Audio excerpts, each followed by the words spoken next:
Hello, everybody. Welcome back to Terrace Talk here on the Pink and Channels. We are previewing Norwich City's trip to the New York Stadium on Saturday to face Rotherham United. And I'm absolutely delighted to be joined by Matt from New York Talk podcast when we're obviously going to preview this game and get some insight on the Millers ahead of this weekend. Matt, let's get it out of the way right and early. It was a 6-1 defeat for you guys. We don't want to dwell on it too much. Just talk to us about what went wrong. Was there lots of changes that didn't quite work? How much should people read into that result, if at all? What's your view, obviously, on the defeat? Again, I want to get it out of the way nice and early so we can move on. Yeah, I mean, I think basically take nothing from it, and that's easy to say when you've lost a game. But 6-1 looked bad, and we had as third choice left back playing right back. We changed both centre halves. We had our best centre half playing central midfield. We had a 19-year-old lad who played at Scarborough last season as our main striker. It was just a mishmash of everything. Our squad is so thin on numbers at the minute. It had to be done. We've got to prioritise the Leicester game and obviously your game coming up. I've never been less bothered about a 6-1 defeat, to be honest with you. I went into the game knowing that there's going to be changes. You see the lineup, I think, wow, that's a lot of changes. They'd already beaten us 4-1 on the opening day, and we know Stoke have done some great business. Even their second 11 is a pretty good 11 this season. So yeah, personally, some Rotherham fans will disagree with this, obviously, but for me, it might as well have been a behind closed doors game. Let's forget about it and try and move on. What has the start of the season been like for you guys? You're obviously still looking for your first win. It's 3 defeats from 4, 1 draw in that point, but actually scored 3 goals and what conceded? Well, is it scored 5 and conceded 10? Sorry. So, what do you make of how you guys have started? Is there concern, particularly given obviously that statistic in particular around the goals conceded? You've got this weekend the Championship's highest scorers against the team that's conceded the most goals in the division. But just give us kind of a view on where Rotherham find themselves at the start of this season. It's oddly positive, and that sounds really silly coming off a big defeat and only 1 point from the first 4 games. But if we ignore the opening day of the season because we just didn't wake up for 45 minutes and the game was done.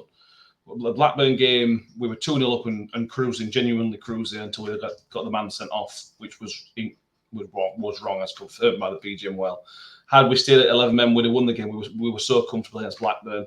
So although we lost and we were angry about it, there was so much positive. The performance was brilliant. Sunderland game, the game after, we went 1-0 up inside 25 minutes, I think it was, and we really had them on the back foot. You know, Sunderland's like, if you can get them on the back foot, the crowd gets on the back, and it was becoming a really frustrating afternoon for Sunderland. Then our goal scorer got injured, and we had to bring on a youth player, and it just completely fell to pieces because, again, the squad issues are so thin at the minute. And then Leicester last weekend, we were brilliant. We were so good against Leicester. We probably deserved a point. Bearing in mind how good a set of players they have, for us that's an achievement. But they took it away as soon as they brought on their subs on the 70th minute or whenever it was, the subs that they've got. We didn't really stand a chance. We just couldn't keep up with them. I can repeat it again because of the squad depth. And there was no way back into the game. Once they got the second goal, made it 2-1, there was no way back into the game for us. There's something there for us this season. Matt Taylor's changing the style. He's trying to progress us. We're trying to be better with the ball. We've signed players like Cafu and who've got serious championship experience. It's odd to say 1 point out of 12 there's positivity, but I genuinely think there is. We are moving forward as a club. We are. That is what we're trying to do, and it's going to take time. You need to accept we're going to take a beating like we did against Stoke, and we're going to take a narrow loss like we did against Sunderland and Leicester.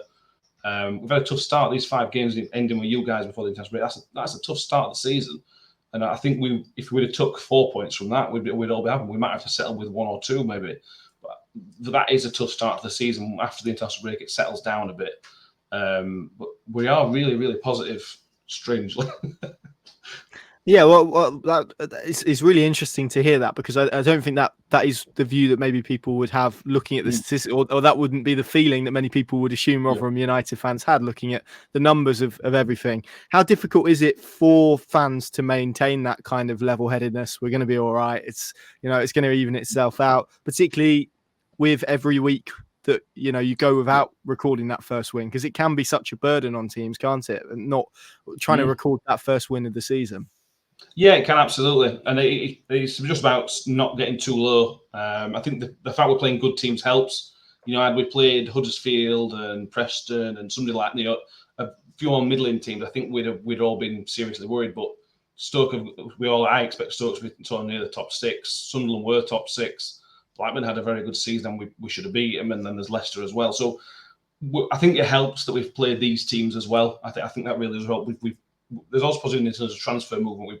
We've already broken our club record by signing Chris Tiahi, who was at Wigan last season. He's a central midfielder who looks really, really good on the ball. We're about to break it again. We're about to spend £1 million on a player for the first time ever. So I think that helps with positivity of Nombe from Exeter's schedule to come in. So I think that helps with the positivity. We're aware of their place in the transfer market, and that's what's really hurt us, I think, in these first 4 games. We can't just go out and buy everybody on the 1st of June or the 1st of July or even the 1st of August. We've really had to wait and try and get the signs right. And I think so far the ones that we've been patient for have been good. And we'll probably sign 3 more players before the weekend, which again helps everybody feel a bit more at ease that things will improve because we're going to get a few more players that hopefully are championship quality. So then we can start impacting games from the bench. At the minute, our first 11 is great. Our first maybe 12 or 13 is great. After that, it's a massive, massive drop off. And that's what's cost us the games is the substitution. And I think that's probably why that we feel a bit more chill about it.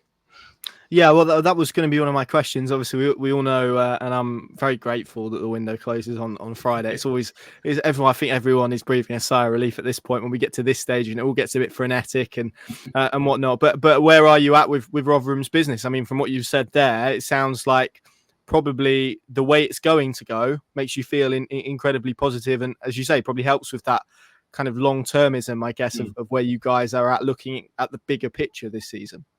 It does, yeah. If we compare it to sort of last summer when obviously Paul Warren was here, we signed Connor Washington in May, I think, and then Tommy was just for pre-season. That didn't work out. They're not championship players. Sadly, they're not championship players. What Matt Taylor's done this time is he's waited. He's had to wait, and he's brought these players in who we think are championship players. Cafu was one of our first signs, but that was well into pre-season. Mm-hmm. But he is a championship player, and you've got these other players that we brought in. Ty, who I've mentioned, is a championship player. He's had to really, really bide his time. I imagine he's had loads of players he could have signed that might not have been sort of up to his standard. But the players that we have brought in, we have settled in pretty nicely. We'd obviously all like them all to settle in a bit better. But we're desperate for a striker to help Hugill out. And I think Nombe is a really, really good at signing for that. He's also one for the future as well. If we sign for £1 million and has a good season, we all know what that value does at a championship if you hit 10, 15 goals in a season. I don't know who the other two, probably the 2 loans will bring in as well. I'm not sure what position they are, but they'll just help fill out that squad depth. They'll just help make us have more positive impact later on in games. We've had loads of injuries as well. That's worth pointing out. We've got 3 central midfielders out. We've got our second and only right back out. We've had a couple of injuries up front, so that's not helped as well. So after the international break, I think we'll be in a really, really good position. This game sadly might come a bit quick in terms of getting people back, but I think with the signings, we'll hopefully be better. Certainly a better position, squad depth, certainly a better position from that point of view. You guys are obviously looking at your second season at this level. I think I'm right in saying what's kind of the outlook this year? Is the aim survival again? Is there kind of aspirations of pushing a little bit higher? And where does that kind of sit? Because look, Norwich fans, I know it's a different situation, but you guys have kind of bounced between League One and Championship. Norwich have bounced between the Championship and the Premier League. So I think Norwich fans can understand the position that you guys are in. I appreciate it's on different levels. But it's a difficult existence, isn't it? When you're trying to survive in a league where the vast majority, if not pretty much all of the teams, have superior budgets to yourself. And it's very difficult to try and kind of punch up all the time. So where are you at? Because there's a lot of talk about this division this year with the size of the teams in it. Where do Rotherham United sit at this moment in time? I think pre-season we were all sitting really positive because the players we've waited and signing, we were all sitting there sort of thinking, well, we could really have a decent season this season. We could be boring 15th place, and then there were 3-0 at half-time to Stoke. And I think that was a good wake-up call to a lot of people, sort of saying this is a real championship season. I think last season was a pretty poor standard from outside the top 3 probably. and there was 3 points. We one more game, we'd have finished like 16th or something like that. So, but this season is a different kettle of fish. You've got Ipswich coming up, or sadly for you guys, look, having a good season. I will have a good season, I think. Plymouth will probably be in around 18, something like that. But again, they're a good team that's come up, and the 3 teams that come down are just monster teams. This is a much, much better season. So what I think that means for us is we've just got to stay up again. It'd be lovely to go into that really boring category 14th or whatever it might be. I think that's probably unrealistic. So if you offered me now 21st and we stop up by a goal, I would take that, because for us as a club, again, a club our size, we're sort of thinking about the Sky deal next year where the money goes up massively for us. And so if we can get into that, then we can maybe take our club to the next level. If Matt Taylor's plan works in terms of progressing the style of football and can improve the sort of players, we can then use that and then as a bit of a springboard to move forward. But again, I don't think we're far off. We've only lost the other than Stoke. We've only lost these games by 1 goal. So that tells us we're not far off even these really good teams. So I would take 21st. Yeah, and always really competitive at this level, Rotherham. It's a place that I know I really like. I really like going. You mentioned Matt Taylor there. He's a really interesting one. He obviously came off the back of Paul Warne. I don't know how he's viewed in Rotherham at the moment, but he's still very popular in Norfolk, and we know he's a Norwich fan and all of that stuff. It's kind of weird to have someone who's never really been associated with Norwich that is as popular as he is, and he obviously made the decision to move to Derby. You brought Matt Taylor in. You spoke quite interestingly there about how maybe he's taken a longer term view, but what's that transition been like away from Warne and to Taylor? Has there been a period of transition? Are you still in it? Where do you kind of sit with Matt Taylor? Yeah, there was definitely a transition. Paul Warne left, I think, September last year, and Matt Taylor took over early October time. It was tough. I mean, Matt Taylor's first 2 months was that gap up until the World Cup, where it was Saturday, Tuesday. It was just we had a decent run, but I think it was very difficult for Matt Taylor to get his ideas across. That's not a problem, but Paul Warne had been there for such a long time. These were Paul Warne players. They weren't really Rotherham United players. They were Paul Warne players. And I think Matt Taylor, having sort of listened to his interviews, and we spoke to him on the podcast once, he's his own man, to put it that way. He knows what he wants. He's very single-minded. And we had a run at Christmas last year, ending with a 4-1 defeat to Ipswich in the FA Cup, which was some of the worst football I can remember Rotherham playing in a long, long time. It was just a team I didn't recognise as being part of our club. We then beat Blackburn 4-0, who were third at the time in the Championship, and it just changed everything. There was just so we can see what he's trying to do. We can see what this guy's trying to bring in. He brought in a couple of players, and Hugill and Yelder who was from Leeds at the time, and it just brought that positivity into the team. Now, I suppose he's still in transition because there's still that inconsistency, but he kept us up. He'd done something Paul Warne had never been able to, for all with love. We do have Paul Warne, all the great things he did for us. He sadly always failed at state keeping us in the Championship, and Matt Taylor did it. So I think he's earned a lot of time and respect from the club, even if he had a bad start, which we obviously have. I think he's got credit in the bank to take us probably as deep into the season as he wants, as long as we're sort of not rock bottom in December. I think he's got time and people have got that patience with him, because he does speak well. To compare the two, not to go on about it, but Paul Warne, does Paul Warne's interviews, he's great to listen to. He's funny and he's engaging and he's a good interviewer. Matt Taylor is very to the point. There's no bump from Matt Taylor in press matches, in press conference. Sorry, he's very to the point. Very answers the very questions in a polite way. He's not negative or anything like that. But there's such a difference to him, and he just seems to get Rotherham. He's a northern lad. He gets the working class community that Rotherham is, and he's bought into it. He's moved back up from Exeter where he was, and he's got a bright future. There's a lot to like about Matt Taylor. I don't think we're his ceiling. Whenever that change comes, hopefully in a few years' time after there's some success. But there's a lot to like about Taylor. I think he's taken us in the right direction. I think it's a progression. Paul Warne probably took us as far as he could. I think Matt Taylor's hopefully progressing that. That's really interesting to hear. You referenced Jordan Hugill. You probably expected I was going to ask you about him. I mean, you mentioned Paul Warne being popular in Norfolk. Jordan Hugill, for the limited kind of game time that he had here, which is one of the reasons he went to Rotherham, such a popular figure here as well. How's he got on since that January move? Because I think there's a lot of Norwich fans who have really wished him well since he made the move to Rotherham. What have you guys made of him so far? Personally, I'm a big fan. I think his hold-up play and his link-up play is exactly what we needed at the time.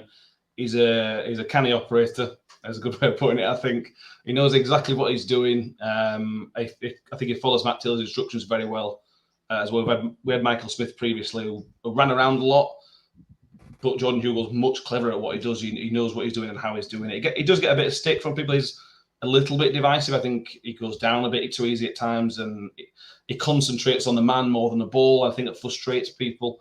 But for me, I think he needs help. I don't know if I imagine he got this. Looking at the Norwich he played with, when he played, he would have got people in around him. We struggle sometimes to get anybody anywhere near him, so that makes him look isolated. It makes him look a bit lazy, even though he's not. It maybe looks that way to some people. He scored some crucial goals. He only got 5 goals last season, but some crucial goals in that we obviously wouldn't have stayed up without those 5 goals because they were game-winning goals, most of those goals. He just, for me, he's a Rotherham United player. He runs hard, he works hard, he'll chip in with goals. I'm a big fan of Jordan Hugill, and I'm hoping Nombe, who comes in, I'm hoping that's a real partnership that can link to it. You've got Hugill who can got the experience, bring other people into the game, and Nombe can obviously, hopefully, put the ball in the back of the net a bit more as well. But yeah, I'm very happy with Hugill. I think he's a good signing. Let's look ahead to this weekend. Then, how are you feeling going into this? Norwich, as we spoke about on your show, have had a really surprising, I think that's a fair word to use, start. Really positive, still unbeaten in the league. The league's top scorers. What are you making of this proposition and of this Norwich side and facing them this weekend? Yeah, I was when I looked at the fixtures, we saw the first 5. I think we've got less Sunderland, less. I think but we've got Norwich, who I don't think are going to have that good start to the season. So maybe we can take advantage of that, and then you can start like that. There's a spanner in the works, really. It's going to be tough, but we've got to back ourselves at home. That's the thing. If it was at your place, I'd be sort of saying I think it's going to be really difficult. I can't see us getting anything. But the way we took the game to Leicester last week, the way we took the game to Blackburn when they came a few weeks ago as well. We've got to be happy about that. Probably going to be another sellout. I think it's almost a sellout, if not, is a sellout. You guys will bring a lot, which I think which always makes for a great atmosphere as well. We've been playing well for most of the games we've played in. We've had spells of poor play, but we've been playing quite well. So your start worries me. Josh Sargent being out is a positive. Sorry, nothing personal. Sargent himself, but he's an excellent player. He shouldn't be playing at this level. He's a very, very good player, but obviously you've got all these other great players to bring in. But I can't not back us at home with the signs, with the positivity those signs will bring. And although I'm just going to ignore the Stoke game, the positivity, although it was a loss against Leicester, the positivity and performance that will come through, I hope will get a positive result, hopefully at least a point, hopefully. What can Norwich expect from Rotherham this weekend? How are they going to approach the game? Is there a difference? Because, like you say, there's at home. There's probably a bit more of an emphasis for them to go out and try and wrestle the initiative. What can Norwich expect from Rotherham? A bit of pressure. I think we don't press as high as we used to. Again, under Paul Warne, it was high press. There is a bit more intelligence behind the press. When we played Blackburn, we allowed them to have ball for the first 10 minutes because they just were a bit aimless with it.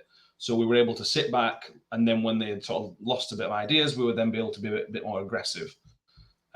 Leicester last week, again, we're aggressive with them, and they did struggle with it until the subs came through. They really struggled to get anything through the midfield. We tried to pack out the midfield. You'll see at least 3 midfielders, maybe 4, depending on who's fit in there. So we will make it difficult. We'll try and probably make you play out wide. We will mix it up. I think that's what Matt Taylor's trying to do. He's trying to be a bit pragmatic. If we need to sit in, I think we can sit in. If we need to press, we can do that as well. But whenever everybody's fit. So, like you mentioned, you can mix it up as well. So it's really interesting to see what style we play with, what style you guys play with. Is it going to cancel each other out and be a drab game? I don't think it will. I think it'll be a good game. I think it'll be interesting. I think it'll be an interesting game, and both teams will change up throughout the afternoon. It always is. I don't know why. When Norwich don't come to our place, it always seems to be an interesting and exciting game. I know we lost last year, but it was an exciting game. The 2-1 loss. So I'm hoping for a positive performance. That's all we can ask for at this stage of the season, and hopefully the points will come with it, and hopefully it starts this weekend. Come on, then, Matt. Tell me what you're thinking ahead of this weekend. If you had to make a prediction, what are you going for? I'm going to go positive for us, and I'm going to go for 2-1 victory. The shock result of the weekend, probably in the Championship. I can't knock back us at home, like I mentioned, and I think the positivity of performances and signs will hopefully see us through. We'll see, won't we, I suppose. Well, it's great to hear that positivity. Where can guys find you? Where can people find you if they want to find out more about you and your podcast? Well, you can see your X at on the. I'm not used to saying that yet on screen. But where can people find you if they want to hear more of your stuff? Yeah, so we're on YouTube. Search New York Talk. We're live on a Thursday evening, and we'll review the game on Sunday. And if you're an audio listener on iTunes, Spotify, again, search New York Talk. We're also on there as well. Lovely stuff, Matt. Thank you very much for joining us. Thank you all very much for watching. Going to be an absolutely fascinating encounter on Saturday. Norwich City trying to maintain their good unbeaten start. Rotherham trying to record their first win of the campaign. Let's see how it transpires, but I don't think it's going to be dull. Definitely going to be a 0-0 after I said that. Thank you very much for watching, and we'll see you again very soon.